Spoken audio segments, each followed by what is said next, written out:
Golf fans couldn't believe what happened at Detroit Golf Club.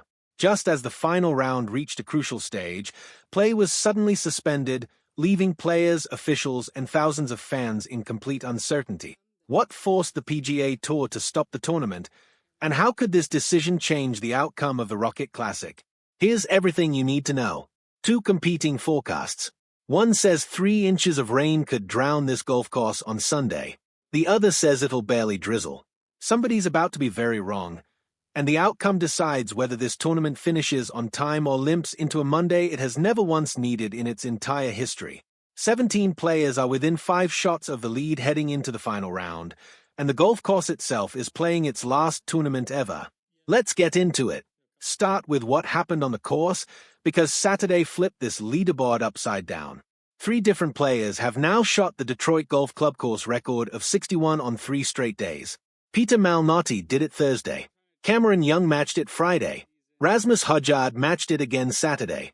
That's exactly why so many names are bunched near the top, and why the guys leading Friday night aren't the guys leading now. Friday's leaders were Cameron Young, Patrick Cantlay, and Patrick Fishburne, all tied at 10 under.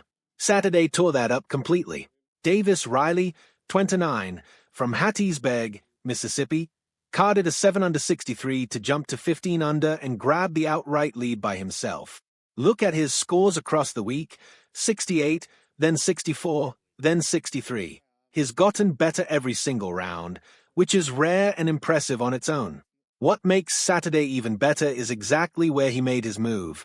Riley closed with back-to-back birdies on 17 and 18, the 2 toughest closing holes on the entire property. 17 used to be a par 5 before the renovation turned it into a brutal long par 4, and it's played as the hardest hole all week. Riley drained a 54-foot putt for bogey there, then followed it up with another bogey on 18 and a fist pump that said everything. Afterward, he kept it simple. "I'm just super excited for the opportunity tomorrow," he said. "Grateful. I'm just excited that I've started to put things together and have a chance." One shot back at 14 under is Michael Brennan, 24, from Leesburg, Virginia, chasing his first PGA Tour win.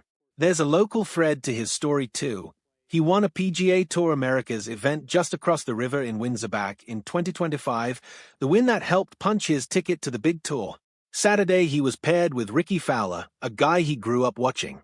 He lit up the crowd with a wedge from 85 yards that nearly spun back into the cup, and he ripped off 4 birdies in his first 5 holes to briefly share the lead.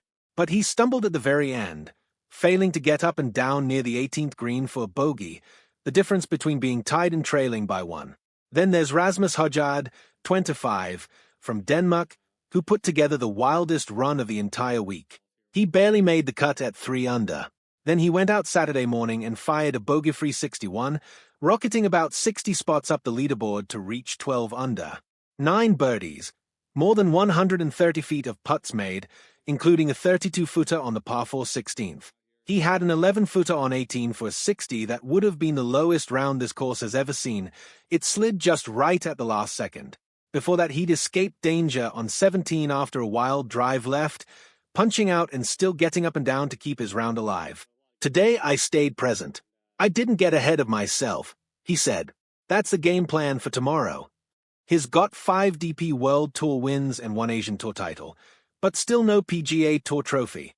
Also sitting at 12 under, Chris Kirk, who lost in a playoff here last year and shot 66 Saturday, Rickie Fowler, who closed with 3 birdies in his last 6 holes for a 67, and Cameron Young, who couldn't back up Friday's 61 and shot 68 instead, now 3 shots off the pace. Patrick Cantlay shot even par and is stuck at 10 under, still chasing his first win since the 2022 BMW Championship. "It's pretty mediocre so far, but golf's funny," he said. "You can change your whole season in a week or 2. Patrick Fishburne had the day everybody wants to forget, ballooning to a 74 and tumbling to 6 under, and Peter Malnati followed his opening 61 with a 71 and then a 74, dropping to 4 under. Now here's the actual news, not speculation. The PGA Tour has pushed the final round tee times up, now running from roughly 10:45 in the morning to 12:45 in the afternoon Eastern, going off both the 1st and 10th tees in threesomes. Why?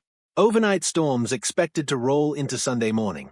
The final group of Riley, Brennan, and Højgaard tees off at 12:45. Gates open for fans at 9:30, and play is expected to wrap around 5:45 in the evening if nobody needs a playoff. And this is where the forecasts completely disagree.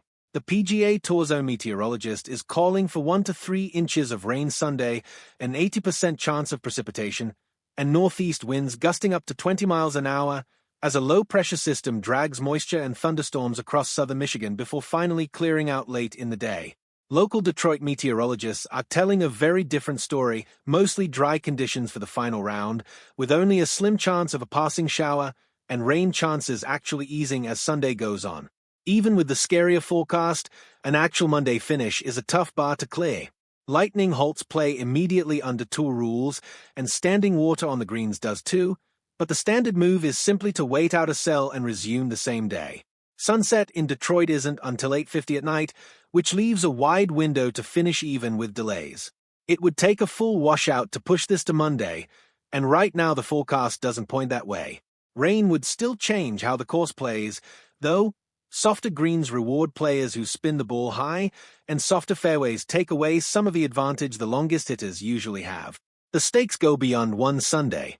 This is the second-to-last event before the FedEx Cup cutoff, and only the top 70 in the standings move on to the playoffs after next week's Wyndham Championship. Brooks Koepka withdrew before the tournament and sits 84th, essentially needing a top 4 finish next week just to survive. Jason Day also pulled out with a back injury for the second straight event. The cut line landed at 3 under, and it claimed some big names: U.S. Open champion Wyndham Clark, 3-time winner Chris Gotterup, and defending champion Aldrich Potgieter all went home early. There's also a bittersweet layer to all of this. Rocket Companies chose not to renew as title sponsor, which makes this the final Rocket Classic ever, closing out an 8-year run in Detroit.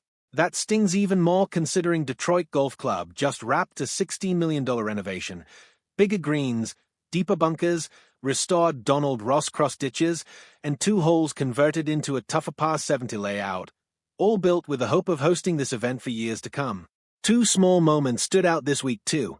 Matt Kuchar made the 7th hole-in-one of his career, then handed the ball to a kid in the gallery and signed it for him. And Si-Woo Kim accidentally drove into Canada without his passport, got held up by Border Patrol for over an hour, then came back and shot a 65. When asked if professional golf might return to Detroit someday, Ricky Fowler, who's played every single Rocket Classic, put it simply: "I'd love to have an event back here at some point. Never say never."